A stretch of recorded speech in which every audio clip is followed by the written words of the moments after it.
আজকে তোমাদের অনার্স ভর্তি পরীক্ষার সর্বশেষ আপডেট সেটা নিয়ে কথা বলবো। তো অনার্স ভর্তি পরীক্ষা কবে অনুষ্ঠিত হবে, কোন পদ্ধতিতে অনুষ্ঠিত হবে, সেটা লিখিত হবে নাকি এমসিকিউ পদ্ধতিতে হবে, সেই সকল তথ্য তোমাদেরকে জানিয়ে দেব। তো চলুন কথা না বাড়িয়ে মূল ভিডিওতে যাওয়া যাক। মূল ভিডিওতে যাওয়ার আগে বলি, তোমরা যারা আমার চ্যানেলে নতুন দর্শক আছো, যারা প্রতিনিয়ত আমার ভিডিওগুলো দেখো কিন্তু তারা সাবস্ক্রাইব করো না, সকল প্রকার আপডেট সবার আগে পেতে আমার চ্যানেলটিকে অবশ্যই সাবস্ক্রাইব করে রাখবে। আর যারা অলরেডি আমার চ্যানেল সাবস্ক্রাইব করেছো তাদেরকে অসংখ্য ধন্যবাদ। তো চলুন মূল ভিডিওতে যাওয়া যাক। জাতীয় বিশ্ববিদ্যালয়ে যে ভর্তি পরীক্ষা হবে সেটা এই বছর থেকে শুরু হবে। জাতীয় বিশ্ববিদ্যালয়ের অনার্স ভর্তি পরীক্ষা যেটা নেওয়া হবে সেটা কিন্তু আগামী বছর থেকে নেওয়া হবে, অর্থাৎ 2025 থেকে শুরু হবে। জাগর নিউজের একটি প্রতিবেদনে আমরা দেখতে পাচ্ছি এখানে শিরোনামটি ছিল এমন যে লিখিত নয়, এমসিকিউ পদ্ধতিতে জাতীয় বিশ্ববিদ্যালয়ের ভর্তি পরীক্ষা হবে। জাতীয় বিশ্ববিদ্যালয় 2024-25 শিক্ষাবর্ষ থেকে স্নাতক সম্মান শ্রেণীতে প্রথম বর্ষে ভর্তিতে লিখিত পরীক্ষা নেওয়ার ঘোষণা দেন জাতীয় বিশ্ববিদ্যালয়ের উপাচার্য অধ্যাপক ASM আমানুল্লাহ। উপাচার্যের বক্তব্যের উপর লিখিত ভর্তি পরীক্ষা নেওয়ার মতো বিশ্ববিদ্যালয়টির পর্যাপ্ত সক্ষমতা নিয়ে প্রশ্ন ওঠে। তবে বিশ্ববিদ্যালয় সূত্র বলেছে, বক্তব্যের সময় লিখিত পরীক্ষার কথা বললেও মূলত বহু নির্বাচনী প্রশ্ন এমসিকিউ পদ্ধতিতে পরীক্ষা নেওয়া হতে পারে। বিষয়টি নিয়ে বিশ্ববিদ্যালয়ের ভর্তি কমিটি আলোচনা করে খুব তাড়াতাড়ি এই চূড়ান্ত সিদ্ধান্ত নেওয়া হবে।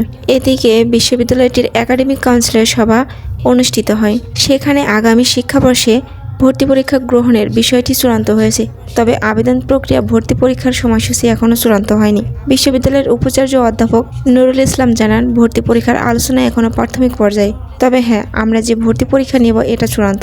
সময়সূচি কিংবা কোন কোন বিষয়গুলো ভর্তি পরীক্ষার অন্তর্ভুক্ত হবে এইসব বিষয়ে পরবর্তী বৈঠকে সিদ্ধান্ত নেওয়া হবে। পরীক্ষার ধরন সম্পর্কে তিনি বলেন, বহু নির্বাচনী প্রশ্ন এমসিকিউ পদ্ধতিতে পরীক্ষা নেওয়া হবে।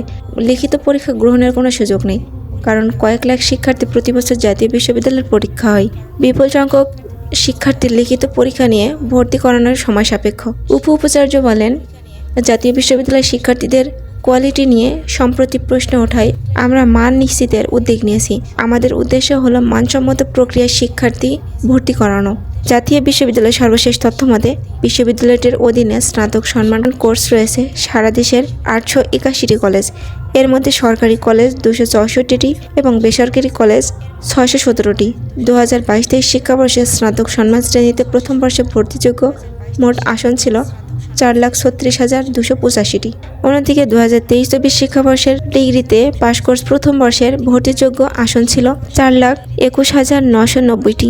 দেশের 1,969টি কলেজে ডিগ্রি কোর্সে পড়ানো হয়। প্রত্যেক বিষয়ে সর্বোচ্চ 8টি আসন কোটার জন্য সংরক্ষিত থাকবে। এর মধ্যে বীর মুক্তিযোদ্ধাদের সন্তান কোটা 3টি, আদিবাসী 1টি, প্রতিবন্ধী 1টি, পোষ্য কোটা 3টি। তার মানে তোমরা বুঝতে পারছো, এখন তোমাদের ভর্তি পরীক্ষাটা নিবে না। তোমাদের যে অনার্সের যে ভর্তি পরীক্ষাটা নেওয়া হবে সেটার সম্ভাব্য তারিখ এখনও প্রকাশ করা হয়নি, তবে খুব তাড়াতাড়ি আমরা এই সম্ভাব্য তারিখটা পেয়ে যাব। তবে আশা করা যাচ্ছে সামনে যেহেতু বিভিন্ন ইউনিভার্সিটির পরীক্ষা আছে, বিভিন্ন বিশ্ববিদ্যালয়গুলোর পরীক্ষা শেষ হবে, আর ধরে নেওয়া যাচ্ছে যে রমজানের ভিতর যেহেতু ভর্তি পরীক্ষাটা নেওয়া সম্ভব হবে না, এপ্রিল অথবা মের মধ্যে তোমাদের ভর্তি পরীক্ষাটা অনুষ্ঠিত হবে। তো তোমরা যারা অনার্স ভর্তি পরীক্ষা নিয়ে অনেক চিন্তায় আছো, তো তারা এটা নিশ্চিত থাকো যে তোমাদের ভর্তি পরীক্ষাটা হবে। যারা 2025 সালের ব্যাচ তাদের থেকেই এই ভর্তি পরীক্ষাটা নেওয়া হবে। তো তোমরা ভর্তি পরীক্ষার জন্য প্রস্তুতি নাও। তো এই ছিল জাতীয় বিশ্ববিদ্যালয়ের অনার্স ভর্তি পরীক্ষার সর্বশেষ আপডেট। এখন তোমাদের ভিডিওটা যদি ভালো লাগে অবশ্যই তোমরা লাইক, কমেন্ট এবং বন্ধুদের সাথে শেয়ার করতে ভুলবে না। ভিডিওটা এই পর্যন্তই, দেখা হবে পরবর্তী ভিডিওতে। ততক্ষণ ভালো থাকুন, সুস্থ থাকুন, আল্লাহ হাফেজ।